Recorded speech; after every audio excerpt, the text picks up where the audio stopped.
لفظوں میں کیا لکھوں اس رب کی تعریف میں، جو نہ مانگوں تو نواز دیتا ہے اور جو مانگ لوں تو بے حساب دیتا ہے۔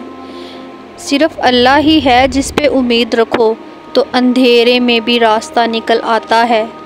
کسی فیصلے کے وقت اگر بات قرآن تک پہنچ ہی جائے تو فیصلہ قرآن کے اوپر ہاتھ رکھ کر نہیں بلکہ اس کے اندر سے پڑھ کر کریں۔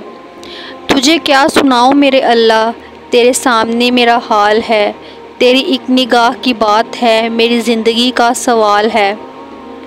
ان دلوں کو سکون دے مولا جن کا حال تیرے سوا کوئی نہیں جانتا۔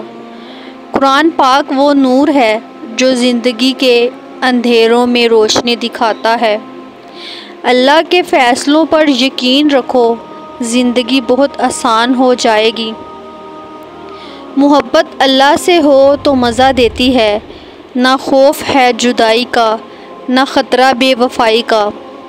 اللہ اپنے بندے کو آزمائش میں ڈالنے سے پہلے آزمائش میں سے نکالنے کا وسیلہ بناتا ہے۔ اللہ دیر انہی کے لیے کرتا ہے جس کا مانگنا اسے بے حد پسند آ جائے۔ ہو سکتا ہے جو تم مانگ رہے ہو وہ تمہیں ملنے والا ہو۔ جب تمہارا دل تنگ ہو یا گھبرائے تو الم نشرح کو یاد کر لیا کرو، بے شک مشکل کے ساتھ آسانی ہے۔